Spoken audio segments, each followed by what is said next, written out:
A bill that seeks to have a uniform age of marriage for men and women was introduced in Lok Sabha today amid protest by opposition members, with Union Minister Smriti Irani urging the chair to refer it to the parliamentary panel.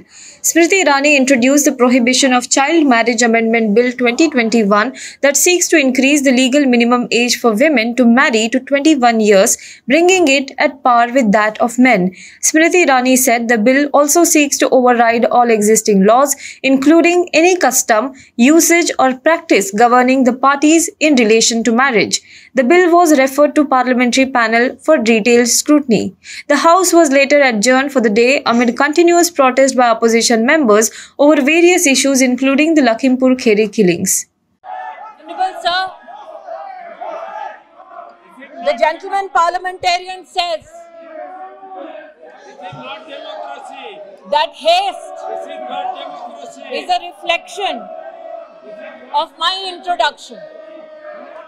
I say to the honorable gentleman this: we are in our democracy 75 years late in providing equal rights to men and women to enter into matrimony.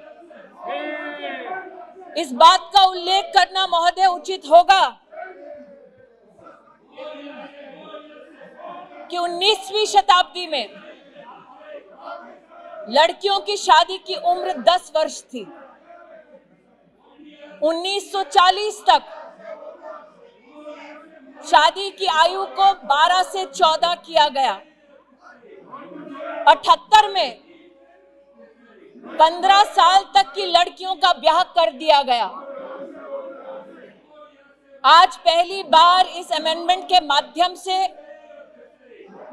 महिला और पुरुष दोनों 21 साल की उम्र में समानता के अधिकार को देखते हुए शादी विवाह का अपना निर्णय ले सकते हैं। ये कहना कि अगर महिला शिक्षित नहीं है तो वो अपने अधिकारों का या ज्ञान रख पाएगी ना उन अधिकारों का इस्तेमाल कर पाएगी, देश की ग्रामीण अंचल की बहनों का इससे बड़ा अपमान इस सदन में नहीं हो सकता।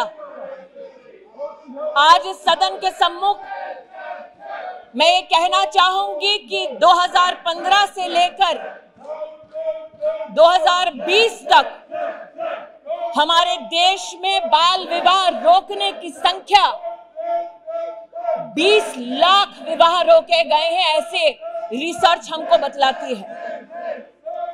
NFHS 5 का डेटा बतलाता है कि 15 साल से 18 साल की उम्र में 7% बेटियां गर्भवती पाई गई हैं। 18 साल से कम उम्र में 23% लड़कियों का ब्याह रचा दिया गया, जबकि कानून उसकी इजाजत नहीं देता। और आज जो लोग आपने अपनी बात रखी, मेरा माननीय सदस्यों से अनुरोध है, आपने अपनी बात रखी है ना। ऑनरेबल मिनिस्टर स्पीकिंग, मंत्री जी उसको रिस्पॉन्ड कर रही हैं। महिला मंत्री है, आप कृपया सीट पर जाइए, शांतिपूर्वक सुनिए। आपने अपनी बात रख दी है। That this house cannot be witness to that disrespect to women is my contention today. महोदय, जिन लोगों ने कहा कि ये अमेंडमेंट सेक्युलर नहीं है, उनका ध्यान आकृष्ट करना चाहूंगी सुप्रीम कोर्ट के कथन पर। Independent thought versus union of India 382 of 2010, supreme court का स्वयं मानना है कि ये एक्ट सेक्युलर एक्ट है और मुस्लिम पर्सनल लॉ की दृष्टि से भी, हिंदू मैरिज एक्ट की दृष्टि से भी सभी धर्म, सभी जाति, सभी समुदाय की महिलाओं को समानता का अधिकार विवाह की दृष्टि से मिलना चाहिए। महोदय, इस निर्णय की सामाजिक, सांस्कृतिक, पारिवारिक मार्मिक विषयों को मैं समझती हूं।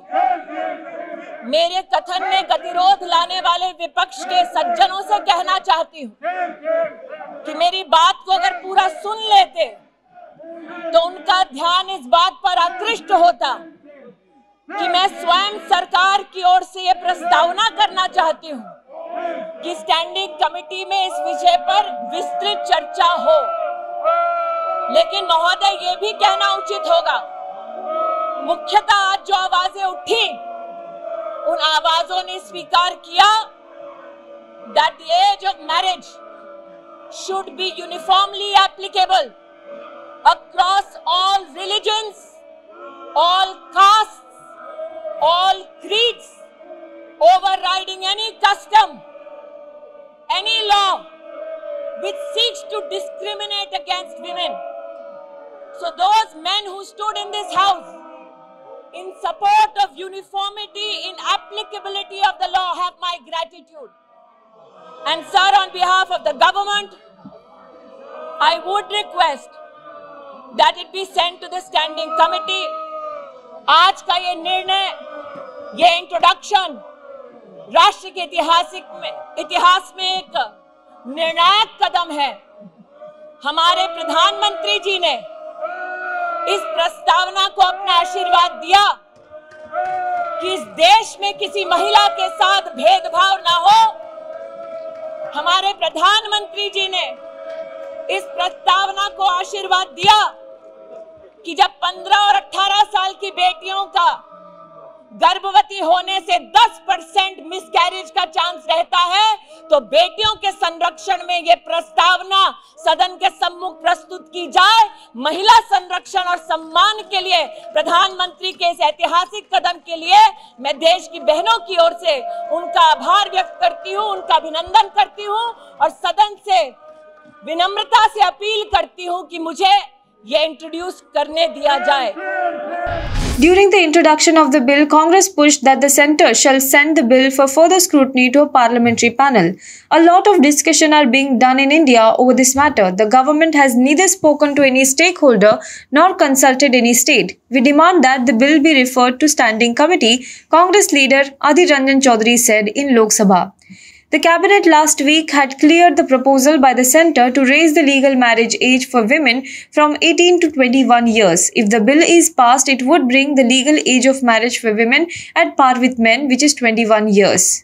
आज सर अचानक ये सप्लीमेंटरी लिस्ट ऑफ बिजनेस में हम ये देखने को मिला कि prohibition of child marriage amendment bill 2021 लाया गया। सर, हम एक सलाह देना चाहते हैं सरकार को कि हड़बड़ी में बहुत सारी चीज गड़बड़ी होते हैं। सर, हिंदुस्तान में इस मुद्दे को लेकर काफी चर्चा हो रहे हैं और इसके साथ साथ ये सरकार अब तक ना किसी स्टेक होल्डर से बातचीत की, ना कोई स्टेट से कंसल्ट किए हैं, लेकिन जल्दबाजी में ये अचानक ये सप्लीमेंटरी लिस्ट में ये बिल को लाया गया। सर, एक के बाद एक ये बिल सरकार क्यों ऐसा इस तरीके से लाते हैं, ये देखकर मुझे ताज्जुब होते हैं। ये सरकार की नापाक इरादे साफ हो जाते हैं। सर, हमारा मांग है ये बिल स्टैंडिंग कमेटी में तुरंत रेफर किया जाए। श्री गौरव गोगोई, ये हमारा मांग है, ये बिल स्टैंडिंग कमेटी में तुरंत रेफर किया जाए। अनुभव जी सर, मेरे लिए 7 साल से ज्यादा हो चुका है इस सदन में रहने के लिए। राज्यसभा में भी था, लोकसभा में भी आज। सर, ऐसे कई विषय पर यहाँ पर बिल्स आए हैं, इंट्रोड्यूस हुए हैं, जिनको बहुत अच्छी तरह से डिबेट किया गया है, डेलिब्रेशंस हुए हैं, चर्चा बहुत लंबी हुई है, कभी स्टैंडिंग कमेटी, कभी सिलेक्ट कमेटी जाकर बिल्स पास हुई है। पर इस तरह से हेस्टिली एक बिल को all of a sudden supplement के हिसाब से लाना, इंट्रोड्यूस करना बिना चर्चा के, उसको डिबेट बिना किए पास करवाना is not parliamentary sir. It is beyond the democracy. आप रिस्पॉन्ड करेंगे? This is against right to freedom of under article 19। An 18-year-old can choose a prime minister, can have a live-in relationship, can have a sexual relation under POSCO Act, but you are denying them right to marriage. What have you done for the 18-year-old? The women labor participant force in India is lower than Somalia.